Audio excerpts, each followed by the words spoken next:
L'UFC a fermé ses portes pour l'année 2023. C'était une nouvelle année bien chargée pour la première promotion mondiale de MMA et 2024 permet d'être également splendide avec déjà une grosse carte pour l'UFC 299 et l'attente autour des annonces pour l'UFC 300 en avril. Cette année, il y a eu 14 pay-per-views, ce qui est un petit peu plus que d'habitude, et je dois dire que la qualité globale des soirées a été plutôt bonne en 2023. D'habitude, on a pas mal d'événements à la qualité un petit peu douteuse, mais je dois dire qu'on a été plutôt épargné cette année, à quelques exceptions près, mais ça, vous l'aurez compris, on va en parler maintenant. Pour classer ces différentes soirées numérotées, j'ai usé de critères assez simples. Tout d'abord, la qualité d'une soirée sur le papier, donc à quel point est-elle chargée en talent, les ceintures qui sont en jeu et l'intérêt global pour l'événement. Et ensuite, évidemment le second critère, c'est comment s'est déroulée la soirée en tant que telle. Il y a-t-il eu des combats de qualité? La soirée a-t-elle tenu toutes ses promesses et pour une soirée précise dans le classement? Est-ce que le public n'a pas complètement ruiné l'événement? Et pour finir, dans certains cas, il y a des événements qui ont eu un moment si fort qu'il fait immédiatement remonter la perception de toute la soirée. Et même si ce n'est pas forcément quantifiable, cela m'a surtout servi à départager quelques cas très serrés. Une fois que tout ça est compris, vous êtes sur la chaîne des Journeymen et voilà toutes les soirées de l'UFC numérotées de 2023 classées de la pire à la meilleure. Numéro 14, UFC 289, Nunes contre Aldana. Je pense que je ne surprends personne ici, mais l'UFC 289 est de loin le plus mauvais pay-per-view de l'année. Pour commencer, la carte est la moins fournie de toutes, en sachant en plus que Charles Oliveira contre Beneil Dariush était initialement prévu pour l'UFC 288, ce qui aurait laissé cette carte dans un sale état. Pour que vous vous en rendiez bien compte, seuls 5 des 10 combattants de la carte principale étaient classés dans le top 15 de leur division respective, et l'un d'entre eux était Danny Gay qui était 13ème chez les poids plumes. Évidemment, c'est d'autant plus accentué par le fait qu'Irene Aldana se trouve dans le combat principal de la soirée. Je n'ai rien contre Irene, mais elle n'avait absolument pas sa place à cet endroit de la carte. L'événement n'était pas prometteur en théorie et il n'a pas délivré en pratique. Le combat principal a donné lieu à 25 minutes de domination stérile d'Amanda Nunes. Nassourdine Imavov et Chris Curtis ont interrompu leur combat suite à un coup de tête accidentel et la carte préliminaire dans son ensemble était plutôt fade. Les points positifs étant bien sûr la victoire de Charles Oliveira contre Beneil Dariush, le combat opposant Marc-André Barriault à Eric Anders et la performance de Mike Mellott. Certes, son adversaire n'avait rien à faire là, mais il a été choisi pour perdre et Mike a un vrai potentiel de star. Évidemment, cette soirée est surtout le moment de la retraite d'Amanda Nunes qui a laissé un vide abyssal derrière elle chez les poids coqs féminines ainsi qu'une génération entière de combattantes qui ne pourront jamais sortir de son ombre. C'était un moment très important pour le sport qui n'a pas eu l'écho qu'il mérite je trouve. Globalement, l'UFC 289 était une mauvaise soirée, les fans canadiens méritaient mieux et j'espère pour eux que l'UFC 297 tiendra toutes ses promesses. Numéro 13, UFC 288, Sterling contre Cerudo. Décidément, la fin du printemps n'a pas été bonne pour l'UFC, et je dois dire que les shows qui ont eu lieu entre l'UFC 288 et l'UFC 289 n'étaient pas très bons de manière générale. Je ne sais pas s'il y a une raison à cela, mais on a eu droit à un mois et demi très faible en termes de programmation. Une fois que ça est dit, l'UFC 288 n'était pas un très bon pay-per-view non plus. Sur le papier, la carte était moyenne, avec quelques points positifs quand même. Le retour d'Henry Cerudo était très attendu, Belal Muhammad contre Gilbert Burns était probablement le combat le plus en vue de la soirée, et il y avait quelques beaux noms parsemés dans la carte, comme Movsar Evloev et Charles Jourdain, ainsi que la promesse d'un combat très sympathique entre Matt Frevola et Drew Dober.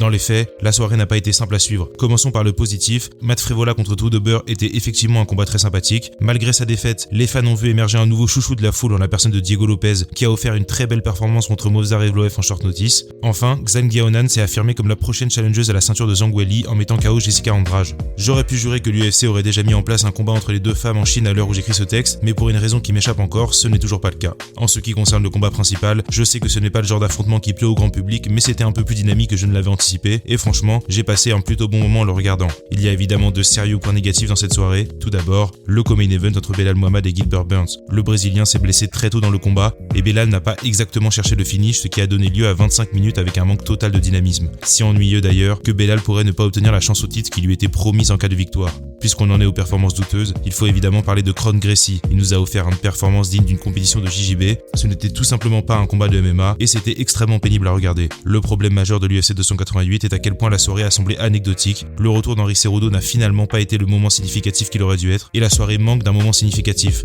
Pour les standards de l'UFC, ce ne fut pas une très bonne soirée même si on est évidemment loin de la catastrophe que fut l'UFC 289. Numéro 12, UFC 292, Sterling contre O'Malley.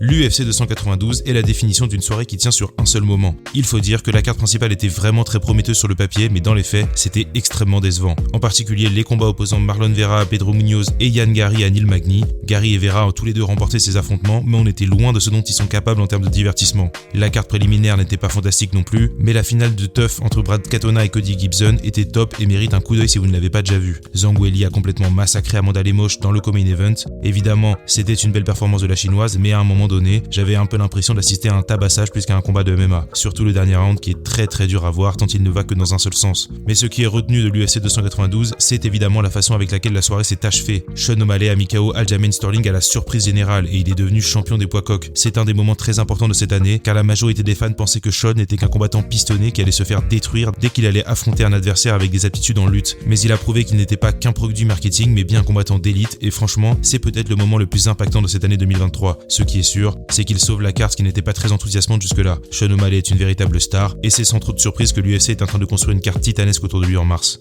Numéro 11, UFC 294, Makhachev contre Volkanovski 2. C'est peut-être un avis impopulaire, mais je n'ai pas aimé l'UFC 294. En ce qui concerne la carte en tant que telle, sur le papier elle était plutôt bonne, mais bien sûr, Kamaru Usman et Alexander Volkanovski sont venus en short notice, ce qui n'a pas vraiment aidé pour le suspense. Ikram Aliskerov et Saïd Nurmagomedov se sont vus offrir des combats très simples pour briller devant la foule, et une grosse intrigue de la soirée était les débuts tant attendus de Sharapoutin-Magomedov.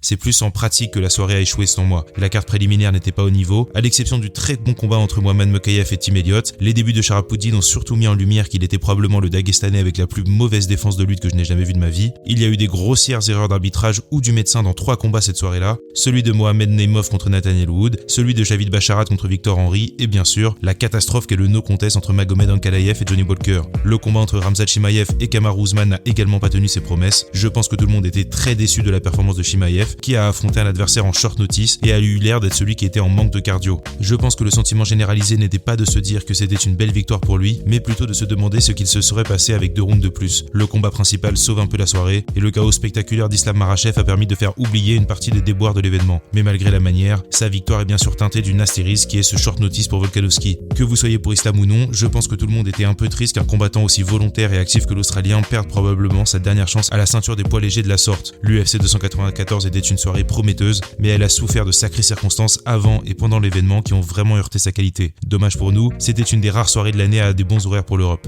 Numéro 10, UFC 286, Edwards contre Ousmane 2.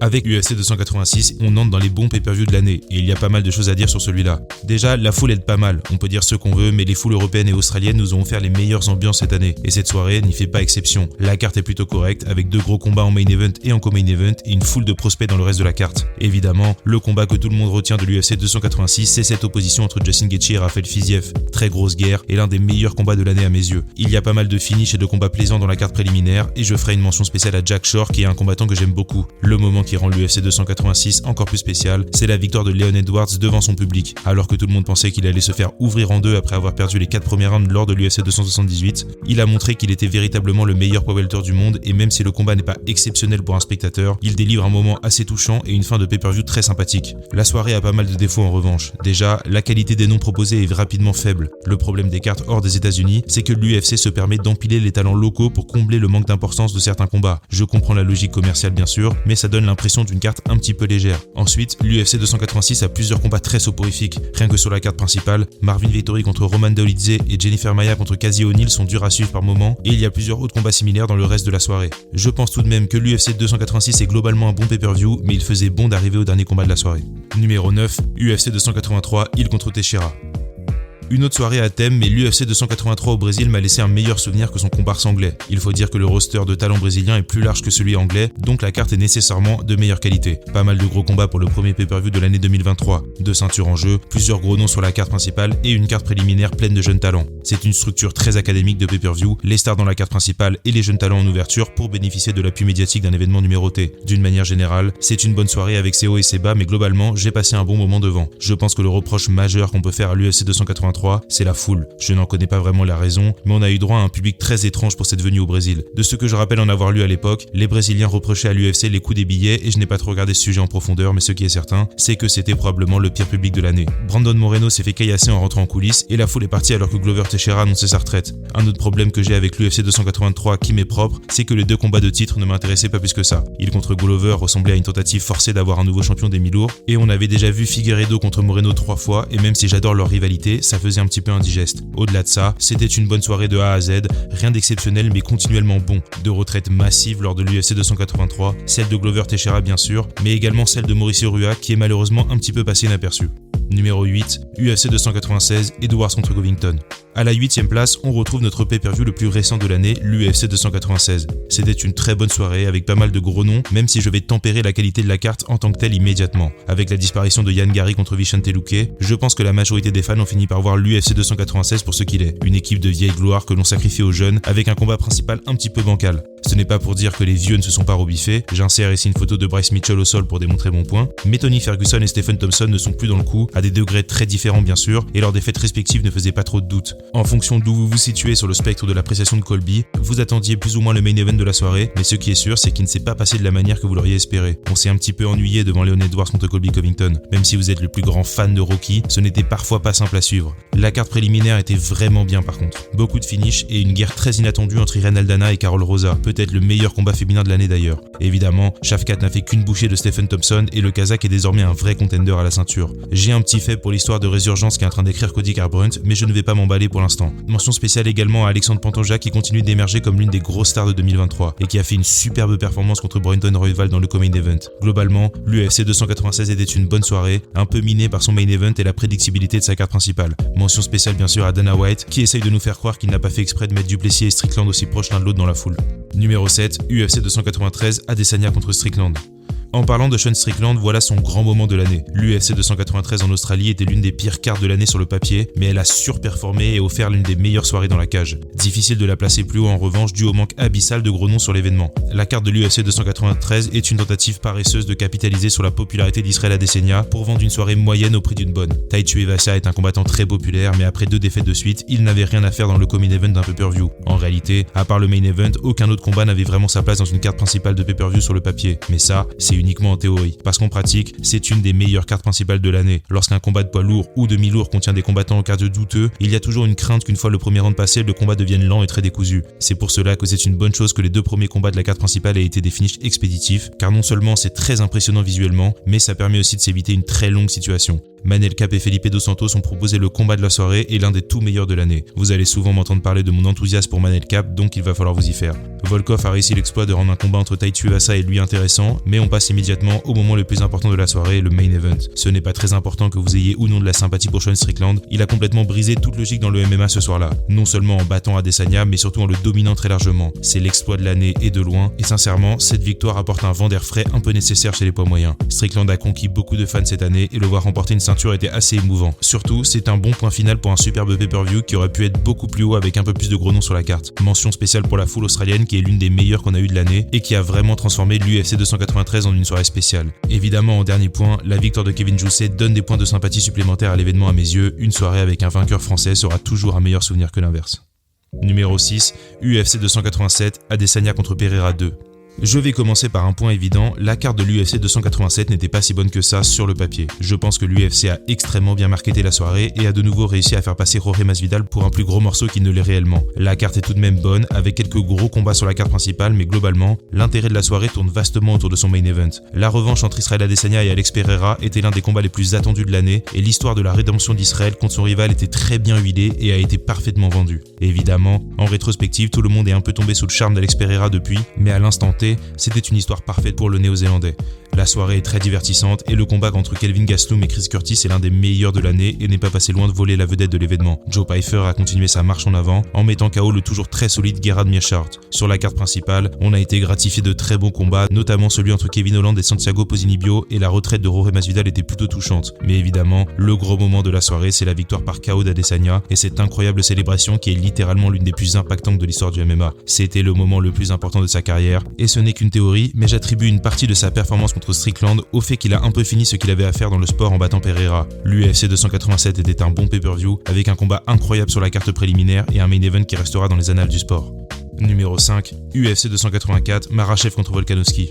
Je dois dire qu'initialement, j'avais le souvenir d'une carte un peu plus fournie pour l'UFC 284, mais on ne va pas se mentir, rien n'aurait pu battre le prestige d'un combat entre les 2 premiers combattants du classement pound for pound de l'UFC. Islam Makhachev contre Alexander Volkanovski était la promesse d'un choc entre 2 combattants que personne n'imaginait capable de perdre, et d'une certaine façon, c'était toujours le cas après l'événement. Même si Islam a conservé son titre, Volkanovski n'a pas paru perdant non plus, conservant son aura dans la défaite et prouvant qu'il pouvait rivaliser avec n'importe quel poids léger de la planète. Yair Rodriguez a enfin reçu la lumière qu'il mérite en battant Josh Emmett et en s'emparant d'une ceinture intérimaire qui n'était pas vraiment nécessaire, mais qui a eu le mérite de bien vendre un futur combat entre Volkanovski et lui. Enfin, Jack Della Maddalena a confirmé tout le bien qu'on pensait de lui en s'imposant par soumission devant son public et en prouvant qu'il était lui aussi un très gros prospect pour la division des poids welter. On retient aussi les performances de Justin Tafa et de Joshua Culbao, mais malgré 3 derniers combats de très haute volée, l'UFC 284 manque un peu de profondeur. Au risque de me répéter, la foule australienne aide vraiment à faire de cet événement un moment magique et à voir ce que je considère comme le deuxième meilleur combat de l'année en main event a plutôt aidé. Une belle soirée qui met un petit peu de temps à démarrer mais qui va à 1000 à l'heure dès qu'elle le fait.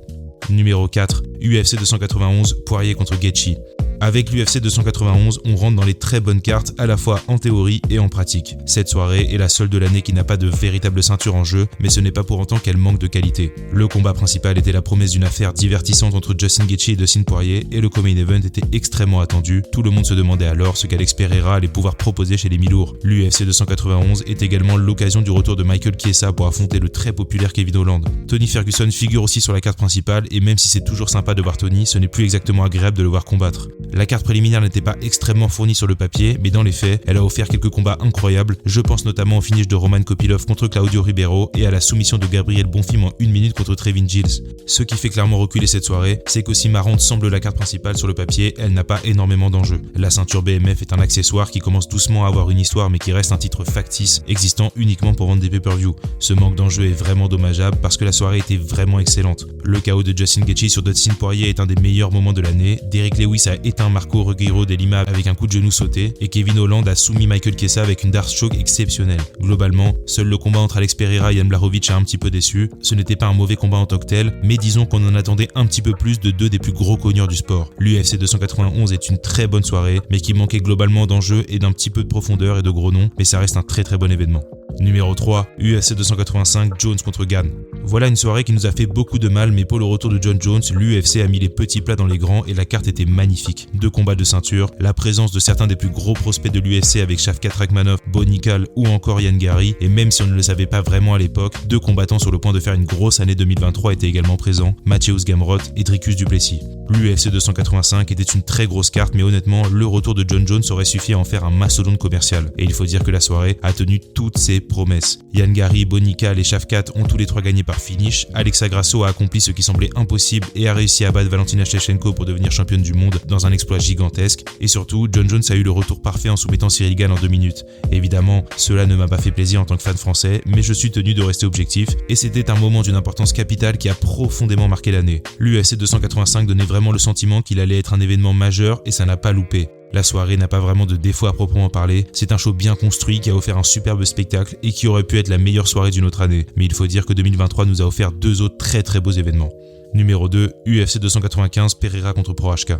L'UFC 285 était une carte exceptionnelle et pourtant, les choses n'avaient pas très bien commencé. Avec l'annulation du combat entre John Jones et Stipe Miocic, il semblait que la soirée avait pas mal perdu en prestige, mais son remplacement a tenu toutes ses promesses. En effet, à la place de ce combat, on a eu droit à un affrontement entre Thomas Spinal et Sergei Pavlovich qui a ravi la foule. C'est le cas de toute la carte principale d'ailleurs, qui n'a vu aucune décision et certains des KO les plus brutaux de l'année. On va évidemment commencer par ce combat principal entre Alex Pereira et Yuri Prochazka. Sur le papier, cet affrontement ressemble à un combat sorti tout droit d'une série fantastique qui aurait réussi à faire rencontrer un ninja viking et un combattant indigène. Alex Pereira a de nouveau prouvé qu'il était un surdoué du MMA en mettant KO Yuri dans un combat qui a tenu toutes ses promesses. Et évidemment, la victoire de Thomas Spinal a marqué les esprits et a ouvert la curiosité de tous sur un potentiel affrontement entre l'anglais et John Jones qui ne devrait malheureusement jamais avoir lieu. Le nouveau chouchou du public Diego Lopez a empilé une victoire supplémentaire, mais pour nous, fans français, l'UFC 295 est surtout l'occasion de la percée de Benoît Saint-Denis. Au milieu du mythique Madison Square Garden, BSD a fait forte impression en mettant KO Matt Frevola et en intégrant le top 15 par la même occasion. Cette soirée bénéficie donc également du boost très arbitraire de la victoire française. La carte préliminaire n'a pas forcément été la meilleure de l'année, mais elle cache un petit bijou qui est ce combat entre Vyacheslav Borchev et Nazim Sadikov. Et c'était sympa de voir Jared Gordon enfin gagner un combat après des temps difficiles. Je pense que ce qu'a accompli l'UFC 295, c'est non seulement de proposer un spectacle incroyable, mais en plus d'amorcer un virage clair dans 2 divisions qui sont en recherche de stabilité depuis longtemps. Superbe soirée, un très bon souvenir, et je ne sais pas si on a déjà eu une carte principale avec 5 KO de suite, mais en tout cas, c'était très plaisant à regarder. Numéro 1, UFC 290, Volkanovski contre Rodriguez. sans aucune surprise, l'UFC 290 est ma soirée préférée de l'année et l'une des meilleures de tous les temps à mes yeux. Il y a un petit peu de tout dans l'UFC 290, à commencer par une carte préliminaire de folie. Quelques très beaux combats et de bons finishes, celui de Denis Gomez me vient immédiatement en tête par exemple. Évidemment, le moment fort de la carte préliminaire, c'est la retraite de Robbie Lawler. L'UFC lui avait d'ailleurs préparé une vidéo très touchante et honnêtement, c'était un moment très spécial et j'aimerais bien que l'UFC fasse ce genre d'effort un peu plus souvent. Évidemment, la carte principale est un bijou à la fois en théorie et dans les faits. Pour commencer, Bo Nickal s'est un peu plus affirmé comme une nouvelle star en ouvrant la soirée par un KO en 30 secondes, même si évidemment, l'opposition n'était pas tout à fait au rendez-vous. Dan Hooker et Jalin Turner se sont affrontés dans une guerre totale qui a vu le néo-zélandais faire un comeback fantastique. Dricus du Plessis a réalisé l'un des exploits de l'année en mettant KO Robert Whittaker et en s'affirmant comme un futur challenger à la ceinture. Le co-main event est un bijou de vitesse et de technique. Brandon Moreno et Alexandre Pantoja se sont rendus coup pour coup pendant 5 rounds d'une guerre qui s'est logiquement achevée par la victoire du Brésilien. Pantoja est un incroyable talent qui a pleinement pris son envol cette année et ce combat en est plus que grandement responsable. C'est le combat de l'année à mes yeux et d'assez loin. Et puis, on arrive au main event et à la performance clinique d'Alexander Volkanovski. Beaucoup de personnes se demandaient comment l'Australien allait rebondir après sa première défaite à l'UFC et il l'a fait de la meilleure des manières. La séquence finale pour mettre KO Yair est l'un des finishes les plus fluides de l'année et fonctionne parfaitement comme une façon pour Volkanovski d'affirmer qu'il est toujours le patron chez les poids plumes. L'UFC 290 est un bijou et il y a un petit peu de tout dans cette soirée. Voilà mon classement, dites-moi quelle est votre soirée préférée de l'année, dites-moi aussi s'il y a d'autres tops en rétrospective que vous voudrez que je fasse. Je vais sûrement faire une petite vidéo sur les plus gros exploits de l'année parce que c'était une année très fournie en exploits et une rétrospective peut-être générale sur l'année de nos combattants français.